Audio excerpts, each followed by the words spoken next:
Hello and welcome back to episode 7 of the Q49 Podcast, brought to you exclusively by the Hoosier Network. I'm your host, as always, Austin Platt, joined alongside fellow beat reporters Joe Cronin and Sam Brunsman. And today, a very special guest from the IUS TV beat. Ladies and gentlemen, please welcome Josh Pos. Glad to be on. Thanks for having me. Like a round of applause. Like, yeah. Wow. That's wow. Welcome aboard. You know. Wow, I feel special. As you should. Indiana is definitely feeling special right now after winning 3 straight games. The Hoosiers are hot, have won 3 straight for the first time all year and for the first time since the NCAA Tournament last year, having beat, oh boy, Penn State on the road, Evansville at home in the rain game, which was, kind of marred by that delay. And then recently on Sunday, they beat Ohio State by the score of 2-1, which puts them right back into the Big Ten title race. Fellas, I guess overall, let's start with the Ohio State match, considering that's the one that's fresh on our minds. Joe, I'll start with you. Indiana did not play their best, but they got the job done. I think that's probably the most important thing to think about here was that a lot of the matches this year, they've been dominant. This one, not so much, but they still found a way to find that winner. Yeah, you mentioned the dominance. It was something that Coach Yeagley talked about in the press conference afterwards and even talked about just a couple of days ago on the Zoom. And their ability to win that game, while not completely dominating, was something that he was pretty excited about. And I think this was an emotional win for the team. I mean, Ohio State equalizes off the deflection goal. Clock's getting down under 15 minutes, and then Sarver just works that left wing and finds Henderlong right at the foot, stays home, finds it in. And when that final whistle blew, I just saw Joey Mayer just drop to his knees and just like this huge sigh of relief. It's like we finally were able to figure it out and get that win instead of another draw. And I think just the emotions with it, you have that 2-game win streak when you got 2 goals in both those games, but to get that 3rd game, especially in the Big Ten, I think it meant more than what people are saying. Yeah, Joe, you pretty much nailed it. 3 straight wins in a game that they didn't look very good. Just finding a way to win that game. Carson Henderlong putting home the game winner. You just saw the emotion in his goal from the team, and it really put that game away. And I mean, it doesn't get much easier now. You got Northwestern, Maryland coming up, and then Trine and Rutgers. Well, Trine. But hey, wow. Don't disrespect an opponent. So sorry, Trine. No, but in all seriousness, no. I mean, the other thing that I was going to mention was Bacharach's injury, which doesn't help. He'll probably miss this game against Maryland. So, I mean, it won't help in the midfield, Maybe. But we'll see how the team shapes up against We didn't Maryland really get a clear-cut answer. Yeah, yesterday in the press Is conference. that optimistic? Yeah, it's probably leaning more towards yes. You think so? Mirador's the one that's going to be out, Yeah. which, that sucks to see. I mean, he was a freshman. He's finally getting some quality minutes. Yeah, Indiana against Ohio State, that was one of those games where it was one of, like Sam said, they didn't play their best. Like, it was nowhere near their best, but they won. And when they were playing their best, they just weren't finishing, and they were tying those games. So it was like a weird, like a Freaky Friday type, spooky season type thing. I feel like we never leave the spooky season conversation. No, it should never leave. forever. It'll last forever. Yeah. It'll last in November. That'll be scary. Well, the good thing is we only have 2 weeks left, basically, to discuss Halloween. And then I'll start talking about Mariah Carey, and then you have a whole other thing coming for you. Yeah, Is well. now pumpkin pie weather, though? Or, like, season? Pumpkin pie kind of fits in the fall, right? But there's a specific time frame for pumpkin pie. I don't know. I don't really eat pumpkin pie. I'm not much of a pie. I like cookies. It's so good. There was cookies at the IMU today. That's awesome. Apple pie is better. I will just say apple pie is the A little best. cinnamon on it, too. Ooh. No, the vanilla ice cream, obviously, is what tops it No, off. I'm just saying, Yeah. How about French silk pie, though? I like that. Oh, what? French silk pie? Huh? Oh, wow. He's just making up words. You're Does just no one have making a up pie. I Baker don't know what that Square? is. No? Baker Square is only... Wow. That's, you're Chicago. And they this have is the feeding off. best French silk pies. Speaking of pie, IU plays at Maryland on Friday. Is that the proper transition right there? Yeah, I mean, I just think, 3.14, Maryland, College Park. Old Bay seasoning on that pie. What is that? I'm waiting for a crab cake reference on that. I think Maryland is kind of underrated. Their record doesn't really show their strength. They lost a ton of talent from last year being at the top of the Big Ten, but it's something that Coach Yeagley understands the strength of the Big Ten. And they've had a pretty tough non-conference schedule and just trying to figure out their form. And it's going to be tough being on the road. I think it's still, the Indiana right now is 47 in the RPI, just on the fringe in the tournament projection. They're just outside, right in the low 50s. So You can't really afford to lose a game. I think a draw would be okay, but that means you pretty much need a win at Northwestern. You have to remember the human factor of the RPI, not the non-human factor of the RPI. The committee is going to look at the RPI, obviously, but they're also going to realize that Indiana is Indiana, and they might get like what we see with like a Duke or a Kansas in basketball.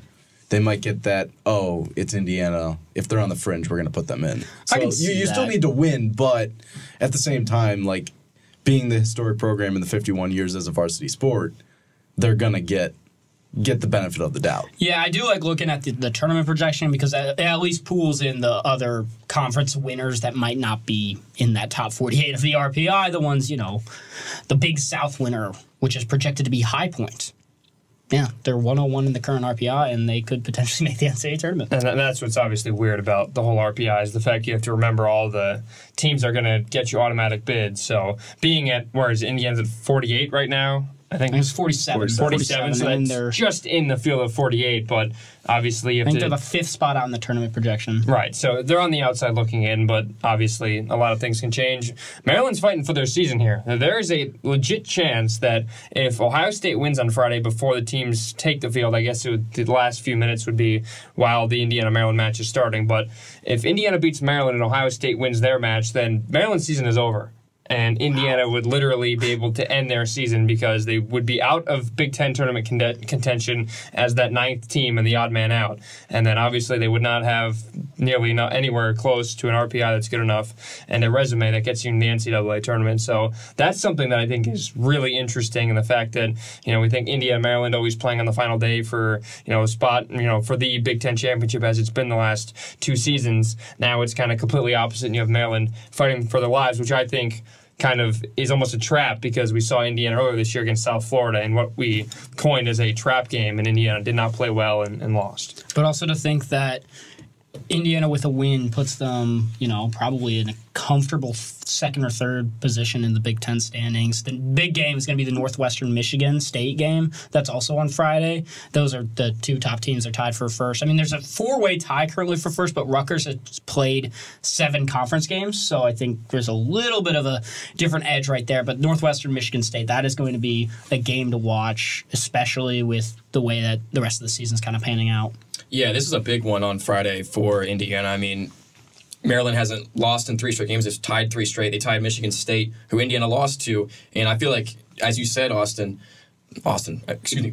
That sounded so gross to say Austin. But, yeah, I mean, I feel like they're going to use this game as motivation and use some of that momentum off their last few ties to, try and, I wouldn't call it a trap game, but it kind of is in a sense because, I mean, you're on the road at Maryland. I mean, who knows how the crowd will be there, but I mean, it'll be a tough game because, I think Maryland's, their record doesn't show how, necessarily good they are because they have some players that can put the ball in the back of the net. One of their freshmen won Big Ten Offensive Player of the Week, last week. So, I mean, it'll be a good test for Indiana, and you don't want to overlook Maryland because they are fighting for their life in this game. You guys mentioned that Michigan State-Northwestern game, that match. Did anybody look at Michigan State's record of 6-0-6? That's a weird. It's crazy this year. That's incredible because if there's overtime, they could possibly be either 12-0-0 or they could be 6-6-0 at the same time, or a 6-3-3. So with that, I'm looking at the Big Ten standings right now. Michigan has only won 1 Big Ten game, yet they have 8 points because they have 5 draws. Yeah. So it's crazy the way that taking away that overtime in the regular season has changed the shape of what we're seeing in college soccer with no more golden goal, and it only comes into play when it's elimination time. And obviously, Coach Yeagley has expressed his disbelief and kind of discomfort towards it. He doesn't like it. I don't think that's a secret. It's strange. Maryland won one of their first 9 games, including 4 straight losses. They beat Bowling Green 1-0, who Indiana saw in the preseason. They beat Villanova 6-4 in a game I watched. Wow. It was the strangest thing ever. For a team that couldn't score goals, they only scored 5 goals entering that match. Is this the Big 12? They straight up just scored 6. Villanova, yeah. Indiana's not doing that anytime this year. Pac-12 defense. Yeah. Yeah, exactly. Yeah, Big 12 football defense. And then they drew Michigan State. They led 2-0 in that match. Yeah, that's it. It's been strange this year, college soccer. They're not a bad team by any means, because they've had some tough games. They had Virginia earlier. Right now, Virginia in the top 15 in most polls, including RPI. They've had tough non-conference. I mean, Villanova may not be at the upper threshold of the Big East, but the Big East is a tough conference. It's one of the toughest conferences in college soccer. So they've seen good teams. I just think their team took a step back from where they were last year. It's odd to think that. Obviously, I mean, they beat, who was it, UNCG, who Indiana obviously beat last year in the NCAA Tournament, and that was a ranked team. They won at home to kind of start their season 2-0, but since then, it's been very strange, but I mean, everyone's going to always bring their best against Indiana on a Friday night. That place is going to be buzzing, and we know last year, of course, Indiana beat Maryland in the Big Ten tournament at Ludwig Field, and the fans that were standing behind JT Harms last year are ruthless, I've heard. Sam and I have experience with ruthless fans behind JT Harms, and let me tell you about the Kentucky. I don't know what their students. JT Harms wasn't phased. Did we talk about the Kentucky fans last time? No, I don't think so. Maybe we probably did. We probably did. It was oh gosh, there was maybe like one or two jokes that like hit, and the rest I was just like, when can we get to the second half so these guys can leave and go to the other side? And then I still heard them across the field.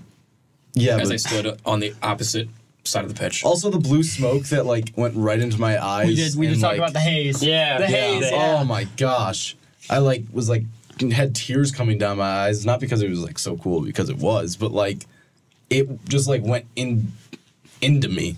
It was Matt Byrne had a fantastic tweet, and he just put it out, but no context college soccer, and it was just like a cloud of fog almost, just hovering above, as if it was like... It's like some Scooby-Doo stuff. Yeah. Scooby-Doo. Great reference. It's a great reference. All right, well then, let's look at the big picture here for Indiana, considering they have 3 matches left in the Big Ten. In all likelihood, that match on Tuesday against Northwestern, which we plan on going to, is going to decide everything, fellas. So we discussed, you said, Joe, I think with 3 matches down in the Big Ten, that Indiana need to go 3-1-1 in the last 5 matches. And so far, that's looking pretty good, considering they've won 2 of them. What does Indiana need to do if they want to win the Big Ten? How many wins of those last 3? How many points do they need? And I guess, do they need to beat Northwestern?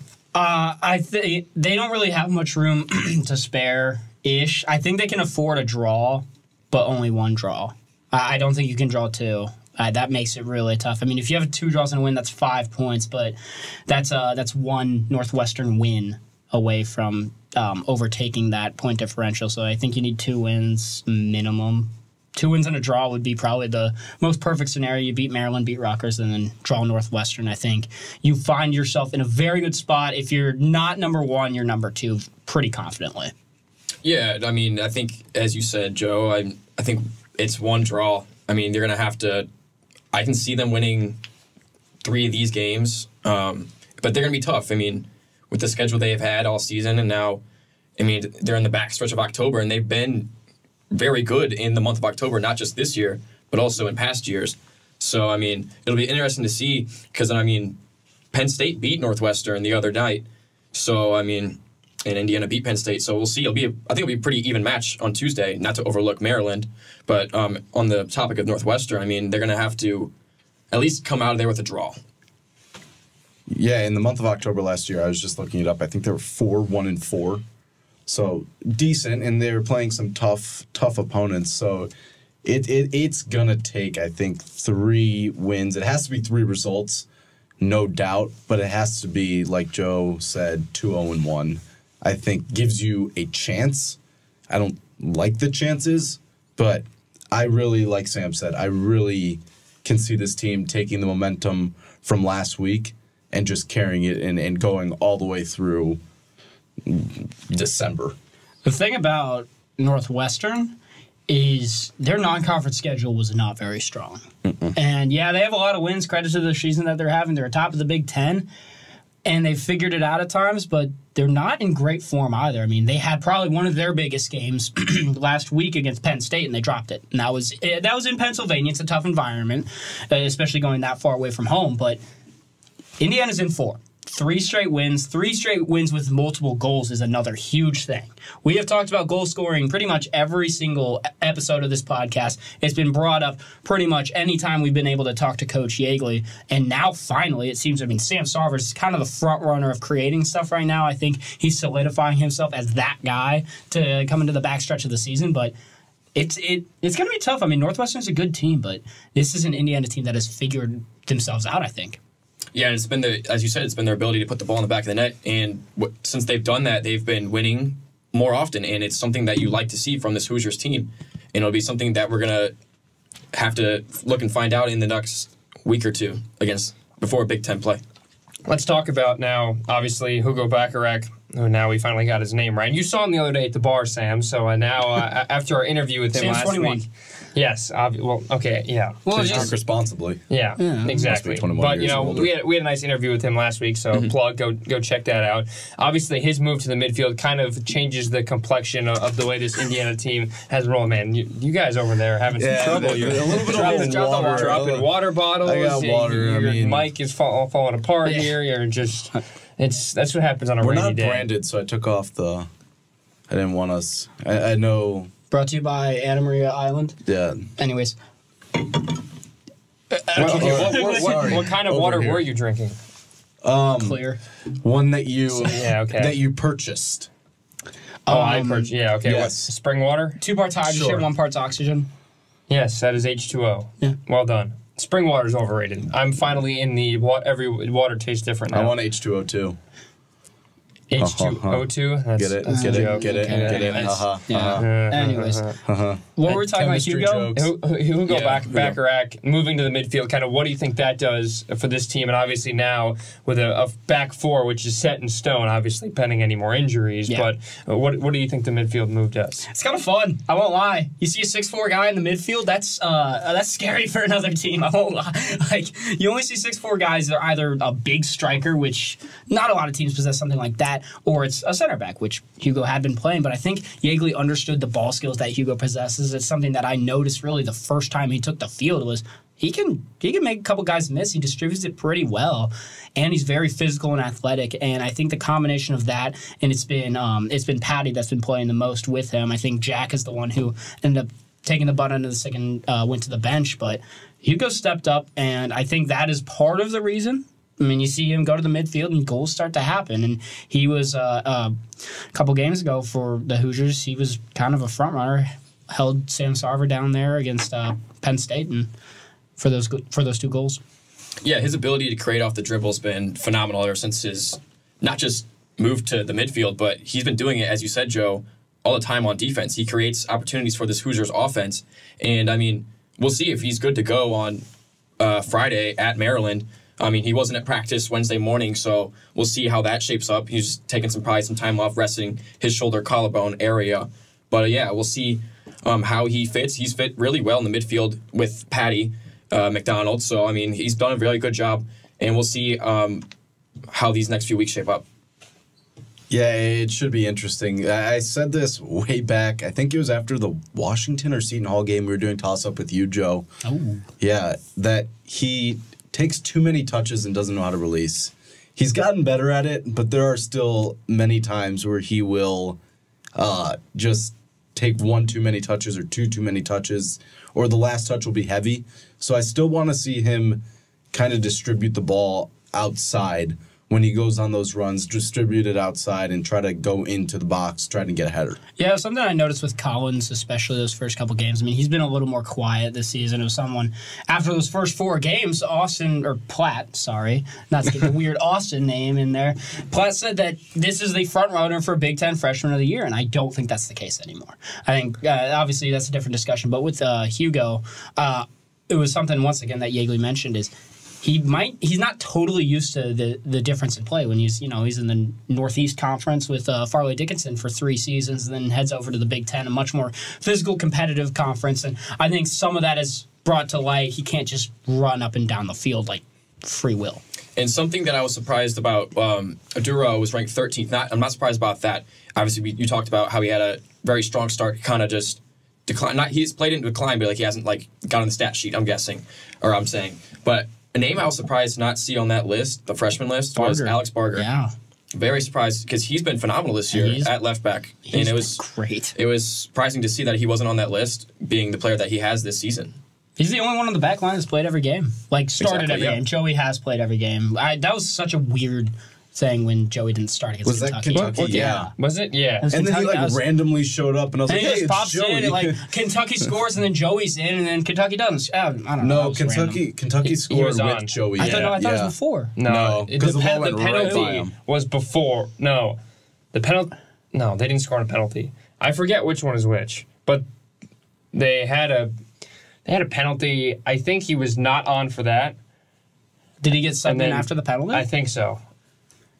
Really? Because it was one or the other. They scored like really shortly after the penalty. It was the throw-in, the long throw, bounced on top of the box. Yeah. I'm not sure. Who knows? But obviously... He was in. Was it for the penalty as well? No. See, this is where it's difficult. I'm going to go with a no. Either way, yeah. I think there was definitely an impact that he had differently. That was one of Hugo's worst games of the season. I made a great save during that game. First, the tripod got hit, but I made a fantastic save. Nice pass to the Kentucky keeper, and he dropped it on purpose. I'm still very mad about that. I guess the Indiana-Kentucky rivalry takes another twist. Deep. I guess it does. Yeah. All right. Well then, so Indiana's got 4 matches left now. Yeah. Is Indiana? Do we think are they set? What percent chance do they have to make the NCAA tournament? What odds are we giving them here? I mean, heading into the game, like analytically, it's probably a low chance right now. I think with the way that they've been playing, I'm giving them a 75% chance in because they are hot. They are playing good soccer, and they didn't play all that well against Ohio State and found a way to win. And I think that's bigger than really any game they've had. Josh and I were talking about during the game, that might have been the biggest goal of the season when Henderlong scored. The amount of confidence 100%. that team has moving forward, it's like, we didn't play well, but man, we figured it out. And when you figure it out, things start to click, and things are clicking. That defense is one of the best in the country. It's a top 15 defense in terms of goals allowed, in terms of shots allowed. I mean, JT Harms is playing lights out. I think last season he was, in and out, but he has been huge for this team. And offensively, Sam Sarver, I mean, you got to give your hats off when it's due. Start of the season had some, he was up and down, had some good plays here and there, but he's playing very well. 70 is good. 75 is a good number. Yeah. I'm going to put him at a 70%. Joe, you pretty much nailed everything that I was going to talk about, but they're really putting the pieces together now. In the beginning of the year, they couldn't manage to get a win. It was just tie, it felt like, and they couldn't put the ball in the back of the net. But now they're really putting the pieces together. They're putting the ball in the back of the net. As you mentioned, Sarver and Carson Henderlong are really the 2 top goal scorers on the team. Pretty sure they are. So they've really played a big factor, and they're really, now at the end of October, they're really finding their momentum. And I think it'll continue, so I'm going to give him a 70% chance. I'm going to go with it. I know it's a little too optimistic, but I'm going to go 85% chance. I think this team is, if they can stay hot, and I think they will stay hot, they will be able to get into the tournament. I think if they can go... It's 4 games left, you said, right, Platt? Yep. Okay, so they can go 3-0 in those Big Ten games. They should be going into the NCAA tournament with a bid. An at-large. An at-large. I think the way they've been playing, the committee will look at that and be like, first of all, Indiana. Second of all, the RPI will back them up. And third, they want to get teams in that are playing really good soccer and that deserve to be in the tournament. And I think Indiana really deserves to be in the tournament, so 85% chance, in my opinion. It's something that they did last year, just get hot at the right time. And they did that and more, made it to the College Cup final and was, a penalty shootout away from the 9th championship. This team was, it is kind of similar to last year, a little less frustrating, I would say, in a way. Maybe, the same frustrations with both teams, but... Indiana got a national seed last year. If they can, not going to say win out, but if they win out or lose or tie just one game and make it to the Big Ten championship game, there is an outside. I'm going to say an outside chance at a national seed because, once again, committee. Because they didn't really deserve one last year, did they? Yeah. No. And they might, maybe. There's a chance. There's still a chance. Win. They have to win every single match up into the Big Ten championship game, and even the Big Ten championship game. I think for me, I think the championship is worth a lot more. But I think getting there, like Maryland didn't get a national seed last year, and they were the top team, and of course Indiana bounced them to the Big Ten tourney, and that was kind of the game that essentially it was kind of the winner basically gets that national seed. So getting to the Big Ten championship, I think, is more important than the regular season. So I think they can afford to draw one more, and then if they get to the Big Ten championship, well, then who knows? They'd have to get a top 4 seed, probably top 2 seed if we're being honest, in the Big Ten in the regular season in order to give themselves the best shot to get to the Big Ten championship, which would then give them a national seed. But they're not. It's not out of the realm yet, which would make November scheduling a real mess for all of us.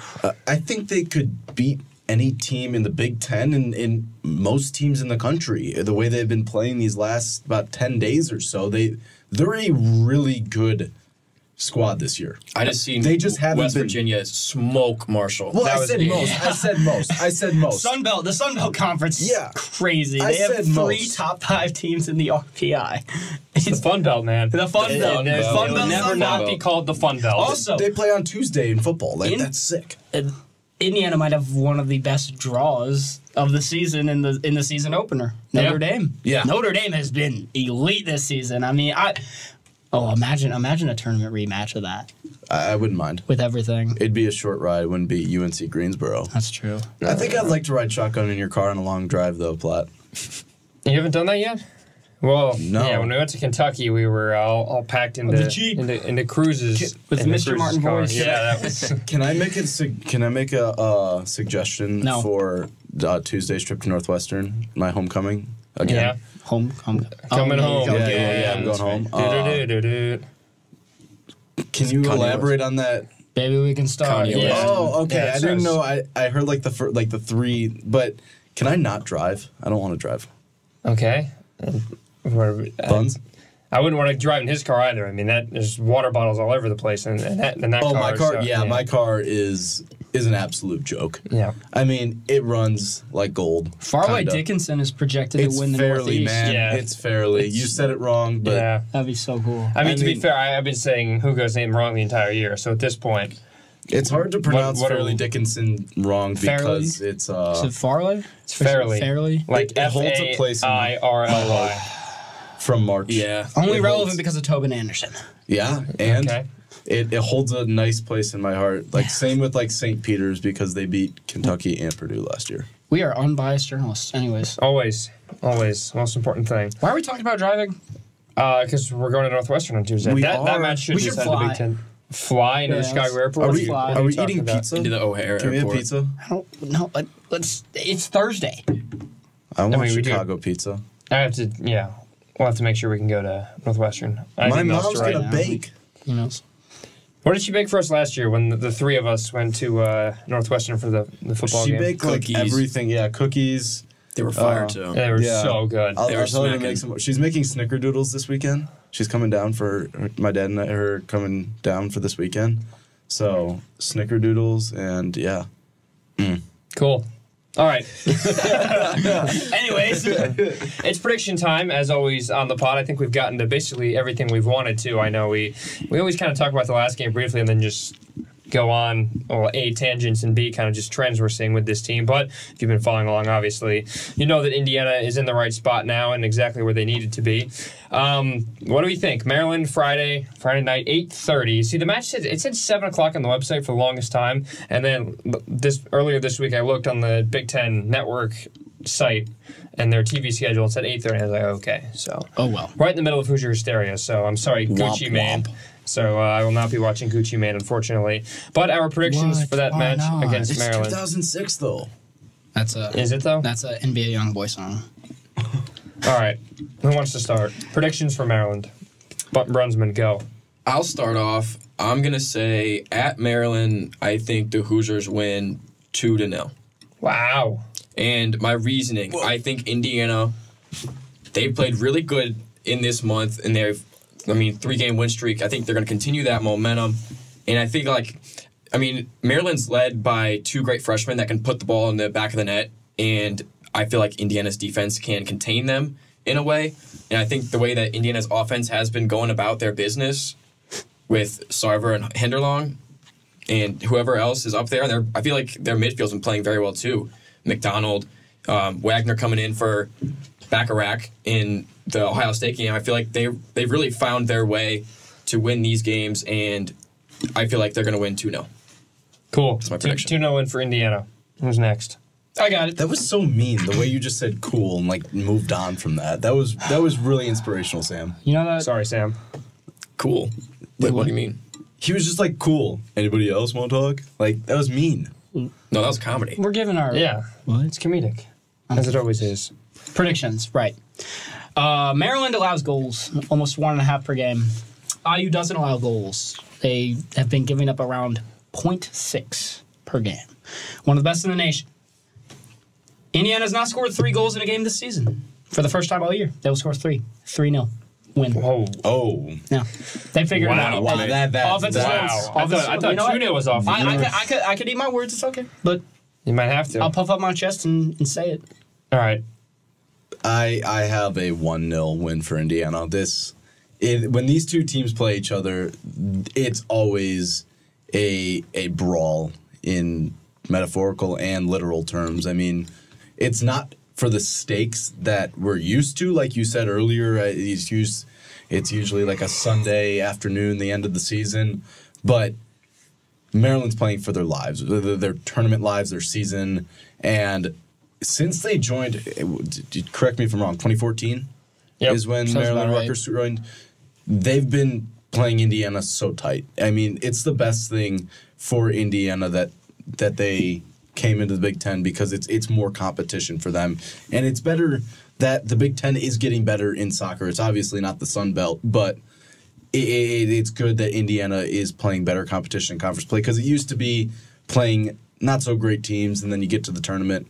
They still succeeded, but nevertheless, I digress. But I think 1-0 Indiana, and it is. I'm not going to give my goal scorer. No, maybe a free kick. What about on a corner? Can I hop in real quick? Yes. Their set pieces have looked better. They have? They scored for the first time on restarts. So much better. Yes, they were working Wednesday morning when I was doing the interviews for one of my classes, the NIL project. Whoa. Stinks, but Wow, you have an no, they were working on it, and they were yeah. Do you have a Kool-Aid deal? But no, their set pieces have looked better. Obviously, scoring off them. So I mean, that's another big key factor to look forward to. They scored on restarts for the first time against Ohio State, not once but twice. Obviously, a penalty from Joey Mayer, which I don't know. Is that a restart? I don't think a PK That's stops. not a restart. restart. This is a debate. That is because Todd genuinely- Yeagley said restarts not once but twice. Oh, he's just happy. A penalty kick is a set piece. Yeah. That's not. And the second one was a throw-in, which kind of is a restart. So it's one of you're grabbing from both, I think, bags here. It was a throw-in, not even like it was Halloween, a throw-in, trick or but treat. not even in the attacking third. I think it's interesting because it was pretty far back. It was Sarver that actually worked up the wing, and it was more of him on the ball and crossing it than the throw-in. I mean, obviously, good they were able to figure it out 15 seconds after throwing it in, but I don't know. Restart. He's used that word every single a very day. loose every term. day. It is a restart. It is penalty? Yes, a penalty is a method. Why of are we restart. doubting Todd Yeagley? I'm not. What are we doing? What are we doing? I understand he's very excited about that, but it's just a penalty is genuinely the hardest thing a goalkeeper has. It's one of the hardest things to save, just in general, sporting. But you're wise. restarting the match. I know. I understand that it's a restart, but it's just it's so waving his arm. difficult. All right, on that note, I will give my prediction here, and I will say 1-1. A draw, which... Basic. I've given a lot of draws this year. I've said a lot of... maybe not.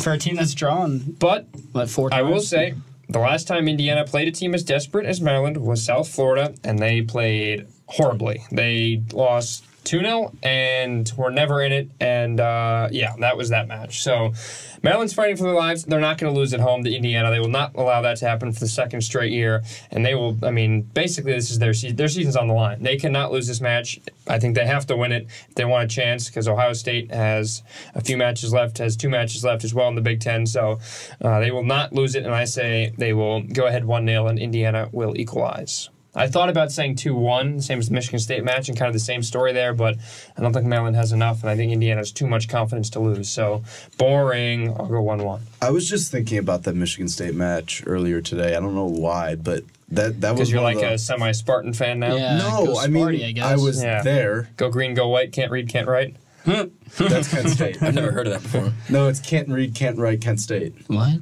That's what I've heard that one I before. like to go green, go white. Can't read, can't write. That's a Griffin Haley special. Another one on the iOS TV soccer beat. The iOS TV soccer beat is just as good as the HN one. You're 3 against 1 right now. Yeah. I'm not wearing one, but I would say cap to that. But you are a biased reporter right now, then. No. No, One outlet has 10,000 followers on Twitter. One doesn't. The big 10,000 followers.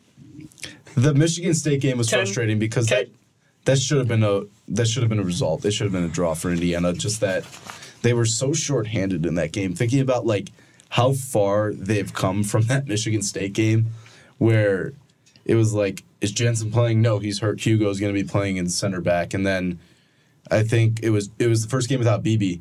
And they decided to put in every freshman in their first. Joel Damian. Yeah, and it was someone else. Brecken Minzy, is that who deal with the penalty? Yeah. Which now we know penalties are reviewable all of a sudden. No, that was cool. That was cool. I like that. Which we always learn something new in a press conference. So did Josh start up some student media beef? Unnecessary beef? No, you're the one that's starting right now. I would never. I'm just saying we're up to par. I think we have the best men's soccer beat as a conglomerate out of anybody in the NCAA. Oh, obviously. Well, that's not debatable. That's just saying. Fine, we can just be sports media is the united best. together. United front. That's what we pose. What? Gosh, this podcast I got needs Spanish to end in right a now. little bit. I gotta get Spanish. What time's your class? It's at 4:10. All right. It's like a 6-minute walk. Okay. So Not on bad. that note, adios. Adios. This will do it Hasta for luego. this Shalom. episode of the Q49 Podcast. Shout out, or I guess our thank you to Josh Pos for joining us today. Thanks. Happy to have you, and claps. And what? Can I do a quick shout out? No. Sure, make it quick. I mean, 5 seconds. I'm wearing it right now. Warren, 2. boys soccer. What? It's They dude, play in the regional final tomorrow. That's today. an Illinois high school. I'm shouting them out. How do you say Go Blue Devils. How do you say care in Spanish? I don't care in know. Spanish. I'm shouting my guys out. What's the issue with that? That's what I thought. All right. Irrelevant is the issue. I think is that what it is in Spanish? That's just what irrelevant? caramel is. I'm just gonna say irrelevant. What's caramel? Irrelevant. I haven't mentioned Carmel's I don't mention my high school on a podcast about the Indiana men's soccer team. That is true. Yeah, but I'm only interested in soccer That is because of this program. So Okay, then That's maybe you have awesome. half a point. Yeah. That'll do it for this episode of the Q49 Podcast. Be sure to stick with some of us. At least I will be watching the match. I know Hoosier Stereo will be at the same time. So regardless, stay tuned for updates. 8:30 the match on Big Ten Network. So obviously the big screen, as you would expect, between Indiana and Maryland. And obviously we'll be at Northwestern on Tuesday in Evanston to watch maybe the biggest match of the conference here. But that will do it for Sam Brunsman, Joe Cronin, and our special guest Josh Pos. I am Austin Platt saying so long. We will talk to you next time.